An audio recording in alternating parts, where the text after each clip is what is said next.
E aí, tudo bem com você? Eu sou o Padre Paulo da Ladeia, você já deve me conhecer, mas se você não conhece e está vendo esse canal pela primeira vez, esse é um canal para ajudar as catequistas, os catequistas do Brasil, na metodologia e no conteúdo da catequese. Hoje nós vamos falar sobre um cara muito importante na catequese, o próprio Jesus Cristo. Vem comigo.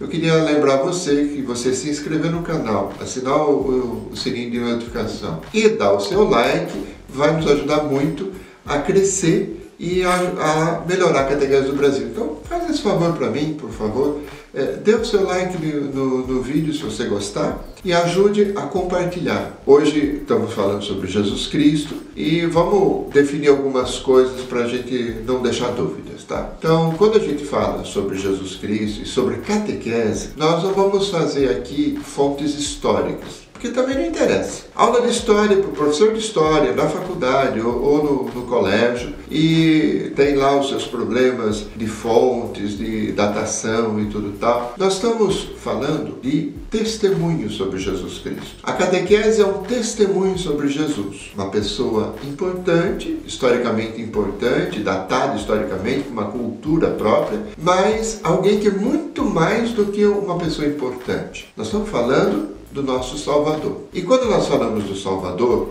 nós estamos falando de testemunho, de coisas importantes na catequese, a saber, né? Vamos pegar, por exemplo, o testemunho de João, o Evangelho de João, que não é uma fonte histórica no sentido que nós temos hoje em dia, né? Com precisões, com toda a metodologia universitária, mas você pega, por exemplo, João fala no final do seu Evangelho, capítulo 20, versículo 30 e para frente, nós estamos aqui, João falando o seguinte: Jesus fez ainda diante de seus discípulos muitos outros sinais, que não se acham escritos nesse livro. Esses, porém, foram escritos para creres que Jesus é o Cristo, Filho de Deus, e para que, crendo, tenhais vida em seu nome. Então veja, o próprio João diz que a finalidade do seu Evangelho não é fazer um relato histórico, bem fundamentado, segundo a nossa metodologia universitária de hoje, mas é um testemunho do próprio Jesus Cristo. Então, quando a gente fala de Jesus, e especialmente na catequese, nós temos que mostrar na catequese que Jesus foi um homem totalmente transparente. O que quer dizer isso? É que olhando para as palavras de Jesus, olhando para os gestos de Jesus, olhando para as atitudes de Jesus, nós podemos ver que transparece o Pai. Ver que Jesus em si, como ser humano, numa cultura precisa, revela, e aqui nós temos um revela em negritos, em maiúsculo, revela o Pai. Todas as religiões do mundo dizem: bom, nós falamos de Deus assim, falamos de Deus assado e tal. Mas Jesus mostra, dá testemunho daquilo que conhece do Pai. E por que nós podemos falar isso? Simplesmente porque falamos como Pedro resume bem a vida de Jesus. Pedro, em Atos dos Apóstolos, capítulo 10, versículo 38, ele diz assim: ele foi um homem que passou a vida fazendo bem. Resume muito bem. E acho que esse é o maior elogio que se pode falar de uma pessoa humana, né? Uma pessoa que passou a vida fazendo bem. Esse é o próprio Jesus. Mas quando nós falamos de Jesus, nós estamos falando de uma pessoa boa, de uma pessoa importante, de uma pessoa histórica. Estamos falando do Filho de Deus. E por que podemos falar que Jesus é Filho de Deus? Por que podemos falar que Jesus é a segunda pessoa da Trindade? Por uma questão muito simples. Por várias questões muito simples, acho melhor, né? Primeiro, porque Jesus, sempre que falou, ele fez. Nós somos pessoas muito inconstantes, muito incoerentes. Nós falamos uma coisa e fazemos outra. Como Pedro, que falou para Jesus na véspera de sua paixão: eu vou até a morte com você. E antes de terminar o dia, ele já tinha negado Jesus 3 vezes. Quando cantou o galo, né, ele já tinha negado Jesus 3 vezes. Esses somos nós. Mas Jesus não. Jesus fala e faz. Jesus diz: olha, apostem em semear a paz numa não violência. Apostem em perdoar. que é o sermão da montanha de Mateus, né? E Jesus, no final da sua vida, na cruz, totalmente abandonado, no maior dos sofrimentos, Jesus diz: Pai, perdoa-lhes, eles não sabem o que fazem. Jesus, por exemplo, não se defende quando é preso. Ele não tem espada, ele não tem nada. As espadas que existem no grupo dele, ele diz: guardem, porque não é isso que vai me defender. Então, Jesus falava e fazia, muito diferente de nós. Primeira razão. Segunda razão, que nós temos muitas previsões no Antigo Testamento sobre Jesus. E Mateus, que era uma comunidade judaica, um evangelista que nasceu no meio judaico, conhece a Bíblia, ele vai explicando, mostrando as previsões de Jesus antes, no Antigo Testamento, e tudo aquilo que se realiza na vida de Jesus. Então nós temos as previsões e temos a realização. Terceira coisa, temos também, como diz João, muitos sinais, que nós chamamos hoje de milagres, né? Curas, ressurreições. Jesus ressuscitou Lázaro, por exemplo. Mas Lázaro foi uma ressurreição temporária. Ele morreu, ressuscitou e morreu de novo. Temos a própria ressurreição de Jesus, que Jesus já havia dito antes, no começo do seu ministério: